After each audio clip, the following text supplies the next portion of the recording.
الحمدللہ وحدہ الحمدللہ وحدہ والصلاة والسلام علی من لا نبی بعدہ اعوذ باللہ من الشیطان الرجیم بسم اللہ الرحمن الرحیم یا ایھا الذین آمنوا کتب علیکم الصیام کما کتب علی الذین من قبلکم لعلکم تتقون۔ اللہ پاک قرآن پاک کے اندر فرماتے ہیں، اے ایمان والو، تم پر روزہ فرض کیا گیا جیسا کہ تم سے پہلے لوگوں پر فرض کیا گیا تھا، لعلکم تتقون، ہو سکتا ہے تم اس روزہ کی وجہ سے تقوی اختیار کرنے والے بنو۔ روزہ صرف بھوکے رہنے کا نام نہیں ہے، روزہ بلکہ اس چیز کا ہمیں درس دیتا ہے کہ اس دنیا کے اندر رہ کر تم نے زندگی کو کس طرح سے بسر کرنا ہے، جو اللہ تعالیٰ کے احکامات اور نبی صلی اللہ علیہ وسلم کے طریقے ہیں اس کے مطابق تم نے اپنی زندگی کو بسر کرنا ہے۔ اس کے مطابق تم چلو گے، اس دنیا کے اندر بھی کامیابی ملے گی، قبر کے اندر بھی کامیابی ملے گی، آخرت کے اندر بھی کامیابی ہمیشہ ہمیشہ کی ملے گی۔ تو تقوی کا مقصد کیا ہے کہ ہم اپنی زندگی کے اندر یہ شعور پیدا ہو جائے کہ تم نے اس دنیا کے اندر رہ کر زندگی کو کس طرح سے بسر کرنا ہے۔ انسان سارا دن پیاسا بھوکا رہتا ہے، کس کے لیے رہتا ہے؟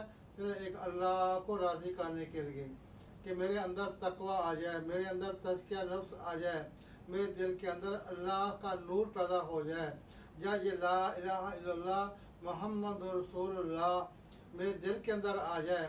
جب یہ کلمہ دل کے اندر آ جائے گا تو اس کو اللہ پاک کے احکامات اور نبی صلی اللہ علیہ وسلم کے طریقوں پر اپنی زندگی کو بسر کرنا آسان ہو جائے گا۔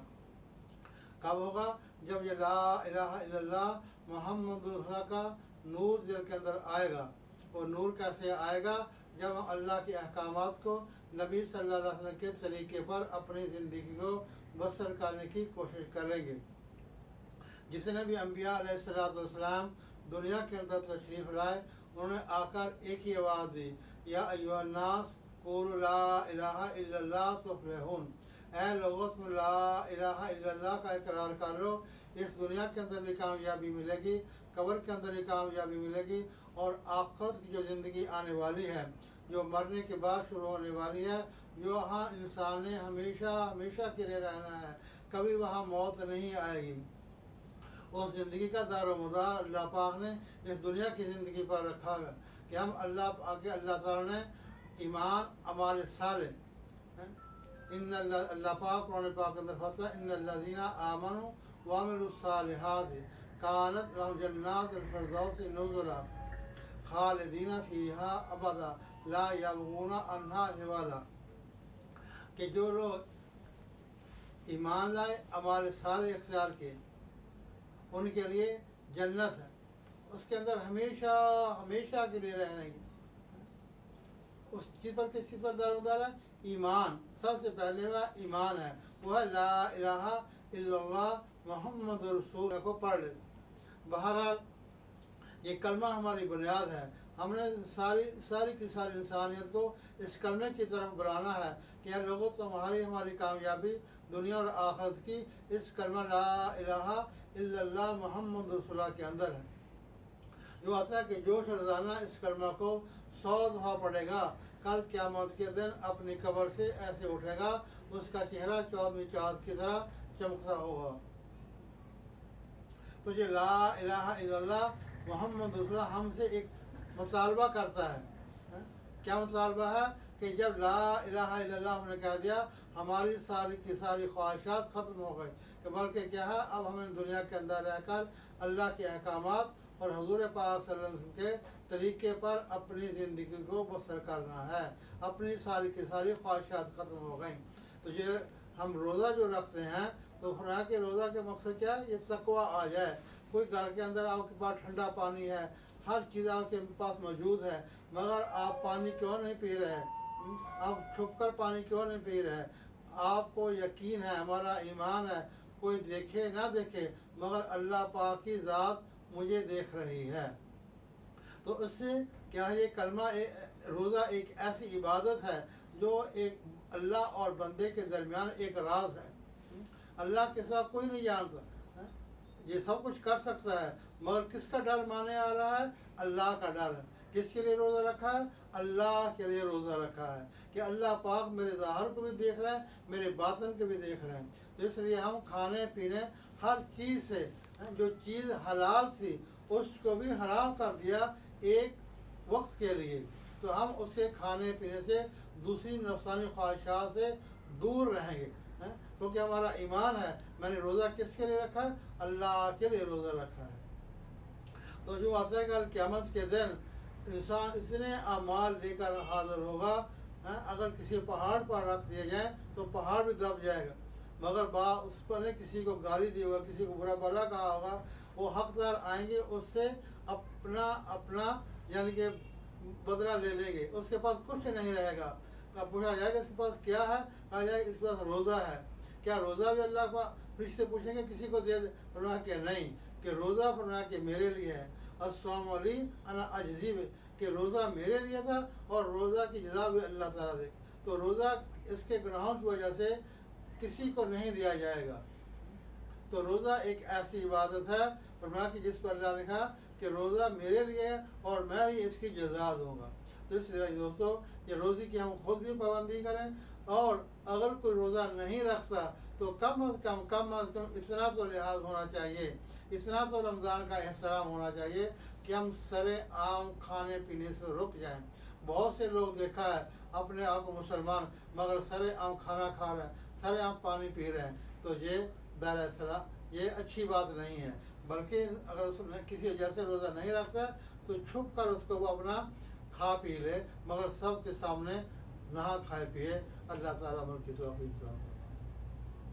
تو بھائی دوستو لا الہ الا اللہ محمد رسول اللہ، یہ ہم سے کلمہ یہی مطالبہ کرتا ہے کہ آپ دنیا کے اندر رہ کر یہ اللہ کے احکامات کو اور نبی صلی اللہ علیہ وسلم کے طریقوں پر اپنی زندگی بسر کرو. جب کلمہ پڑھ لیتا ہے تو سب سے پہلی چیز اس پر کیا ہے؟ وہ نماز ہے. ہر مسلمان بالغ مرد اور پر 5 وقت کی نماز فرض ہے. نماز ہم کیسے پڑھیں؟ خشوع خضوع کے ساتھ، دھیان کے ساتھ، توجہ کے ساتھ ایسے نماز پڑھیں کہ میں اللہ کو دیکھ رہا ہوں. یہ نہیں ہو سکتا تو کم از کم یہ سمجھے کہ اللہ پاک تو مجھے دیکھ رہے ہیں. جو شخص 5 وقت کی نماز پڑھتا ہے اللہ پاک اس کو 5 انعامات دیتے ہیں. سب سے پہلے دنیا کے اندر رزق کی تنگی دور کی جاتی ہے اور عذاب قبر ہٹا دیا جاتا ہے. نامہ اعمال دائیں ہاتھ میں دیے جائیں گے اور پرسرات سے بجلی کی تیزی سے گزر جائے گا اور پانواں بغیر حساب کتاب کے جنت میں داخل ہو. اور یہ آتا ہے کہ ایک حدیث میں آتا ہے کہ جو شخص 40 دن تک تکبیر اولیٰ کے ساتھ نماز پڑھتا ہے اللہ پاک اس کو 2 انعام دیتے ہیں. ایک جو ہے فرمایا کہ جہنم سے بری ہونے کا اور دوسرا نفاق سے بری ہوگا، یعنی وہ شخص جو منافق بھی نہیں ہوگا اور جنت سے بھی آزاد کیا جائے گا. یعنی 40 دن تک تکبیر اولیٰ کے ساتھ جیسے امام کہے اللہ اکبر تو اس کے ساتھ ہم بھی ہیں اللہ اکبر، تو یہ تکبیر تحریمہ. تو اس کے ساتھ ہے علم و ذکر. علم کا حاصل کرنا ہر بالغ مرد اور پر فرض ہے جس سے حلال حرام پاکی ناپاکی کی تمیز ہو سکے. فرمایا کہ اللہ پاک قرآن پاک کے اندر فرماتے ہیں هل يحسب الذين يعلمون والذين لا يعلمون. تو علم کو حاصل کرنا اب اس سے حلال حرام پاکی ناپاکی کی تمیز ہو سکے. ہر مسلمان بالغ مرد اور پر اتنا موٹا دین کا علم حاصل کرنا فرض ہے. اس کے ساتھ ہے ذکر کرنے سے کیا ہے؟ اللہ پاک کا دھیان نصیب ہوتا ہے. اس کے لیے 3 تسبیحات بتائی جاتی ہیں، تیسرا کلمہ، درود شریف اور استغفار. ان تینوں تسبیحات کو صبح بھی 100 دفعہ پڑھیں اور شام کو بھی 100 دفعہ ان کو تینوں تسبیحات کو پڑھیں. اس کے ساتھ ہے کہ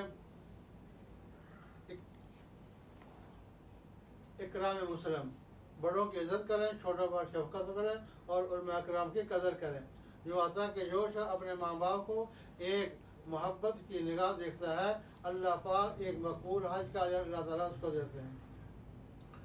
حضرت اویس کرنی کا واقعہ تو مشہور ہے کہ حضور صلی اللہ علیہ وسلم کے زمانہ کے اندر تھے، مگر حضور پاک صلی اللہ علیہ وسلم کے پاس نہیں آئے، اپنی ماں کی خدمت میں لگے ہوئے تھے۔ اور کل قیامت کے دن جو آتا ہے کہ جب جنت میں لوگ جا رہے ہوں گے تو اویس کرنی جب جنت کے دروازے پر پہنچے گا ان کو روک لیا جائے گا، وہ کہیں گے مجھے کیوں روک لیا گیا؟ کہ دیکھو اویس نے اپنی ماں کی اتنی خدمت کی ہے کہ جتنی یہ مخلوق کھڑی ہے پیچھے تمہارے، جتنا تم انگلی کا اشارہ کرو گے سب کو جنت میں لے کر چلے۔ تو فرمایا کہ ماں باپ کی خدمت بہت ضروری ہے۔ ایک حدیث کے اندر آتا ہے جس کا مفہوم ہے کہ ہلاک ہو جائے وہ شخص جس نے رمضان المبارکہ مہینہ پایا پھر بھی اس نے اپنی بخشش نہ کروا لی۔ اور دوسرا آتا ہے کہ ہلاک ہو وہ شخص جس نے اپنے ماں باپ کو بڑھاپے میں پایا اور ان کی خدمت کر کے جنت کو نہ پا لیا، وہ بھی ہلاک ہوئے۔ اور تیسرا فرمایا کہ جس کے سامنے حضور پاک صلی اللہ علیہ وسلم کا ذکر ہو وہ آپ صلی اللہ علیہ وسلم پر درود نہ بھیجے، وہ بھی ہلاک ہوئے۔ جیسا اخلاص نیت، یعنی جو بھی کام کیا جائے وہ صرف اللہ پاک کو راضی کرنے کے لیے کیا جائے، اس کے اندر کسی قسم کا دکھلاوا یا شہرت نہ ہو، بلکہ صرف اس کا مقصد اللہ پاک کو راضی کرنے کا ہو۔ ایک کھجور کا دانہ بھی صدقہ کریں گے اللہ کی رضا کے لیے کریں گے، اللہ پاک پہاڑوں کے مطابق اللہ پاک اس پر اجر دیں گے۔ اگر اس کے اندر ریاکاری ہوئے، لوگ کہے واہ واہ، دکھلاوا ہوگا تو اس کا کوئی فائدہ نہیں ہوگا۔ کل قیامت کے دن ایک سخی کو لایا جائے گا، اس سے پوچھا جائے گا ہم نے آپ کو مال و دولت دیا تھا، آپ نے اس مال و دولت کے اندر کیا کام کیا، کیا کارگزاری کی؟ وہ کہا گیا اللہ آپ نے مجھے مال دیا، میں نے مسجدیں بنائی، مدرسے بنائے، یہ نیک کام کیے۔ اللہ پاک کہیں گے تو جھوٹ بولتا ہے، تو نے اس لیے کیا تھا کہ لوگ تمہیں سخی کہیں، وہ دنیا کے اندر کہا جا چکا، یہاں تمہارے لیے کوئی حصہ اجر نہیں۔ اسی طرح ایک عالم کو بلایا جائے گا، اس سے پوچھا جائے گا آپ کو ہم نے علم دیا تھا، اس پر کیا کارگزاری کی؟ وہ کہے گا اللہ پاک میں نے پڑھایا، لوگوں کو علم سکھایا، دیر رات دین کی خدمت کی۔ اللہ پاک تو جھوٹ بولتا ہے، تو نے اس لیے کہ لوگ تجھے بہت بڑا عالم کہا، تو یہ دنیا کے اندر کہا جا چکا جہاں کوئی اجر نہیں، اس کو جہنم میں ڈال دے۔ اسی طرح ایک شہید میں آتا ہے، ایک شہید کو بلایا کہ ہاں آپ نے کیا کہا؟ اللہ آپ نے مجھے جوانی دی، صحت دی، میں تیرے راستے کے اندر لڑا، یہاں تک میں نے اپنی جان بھی تیرے راستے کے اندر دے۔ کہا جائے گا تو جھوٹ بولتا ہے، تو نے اس لیے کہا کہ لوگ تجھے بہادر کہیں، غازی کہیں، شہید کہیں، یہ دنیا کے اندر ہو چکا ہے۔ تو اس لیے اللہ تعالیٰ ہم سب کو ریاکاری سے محفوظ فرمائے، جو بھی کام کیا جائے تو اللہ پاک کو راضی کرنے کے جذبے سے کی۔ اس کے بعد ہے ہمارا یقین ہے حضور پاک صلی اللہ علیہ وسلم آخری نبی ہیں، آپ صلی اللہ علیہ وسلم کے بعد اب کوئی نبی نہیں آئے گا۔ حضور پاک صلی اللہ علیہ وسلم والا کام اس امت کے ذمے لگایا گیا ہے۔ قرآن پاک کے اندر اللہ پاک فرماتے ہیں کنتم خیر امت اخرجت للناس تأمرون بالمعروف وتنہون عن المنکر وتؤمنون باللہ۔ اور دوسری جگہ اللہ پاک فرماتے ہیں قل ھذہ سبیلی ادعو الی اللہ علی بصیرۃ انا ومن اتبعنی۔ تو اس لیے یہ ہمارا کام ہے کہ خود بھی نیک کام کرنا ہے اور ساری کی ساری انسانیت کو اللہ کے دین کی طرف بلانا ہے، اور خود بھی نیک کام کرنا ہے اور دوسروں کو بھی نیکی کی طرف بلانا ہے، خود بھی برائیوں سے بچتے ہوئے لوگوں کو بھی برائیوں سے بچانا ہے۔ اس لیے فرمایا کہ سب زندگی کے اندر سب سے پہلے 4 مہینے لگا کر اس کام کو سیکھ لیا جائے، اور پھر 1 سال کے بعد ایک چلہ لگایا جائے 40 دن، اس کے بعد مہینہ کا 3 دن اللہ کے راستے میں لگایا جائے، اور روزانہ کی تعلیم، ایک گھر کی تعلیم اور ایک مسجد کی تعلیم۔ انشاءاللہ تعالیٰ میرا بھی 4 مہینے کا رہتا ہے، آپ لوگوں کو کیا رہتا ہے؟ بارک اللہ کی تعالیٰ۔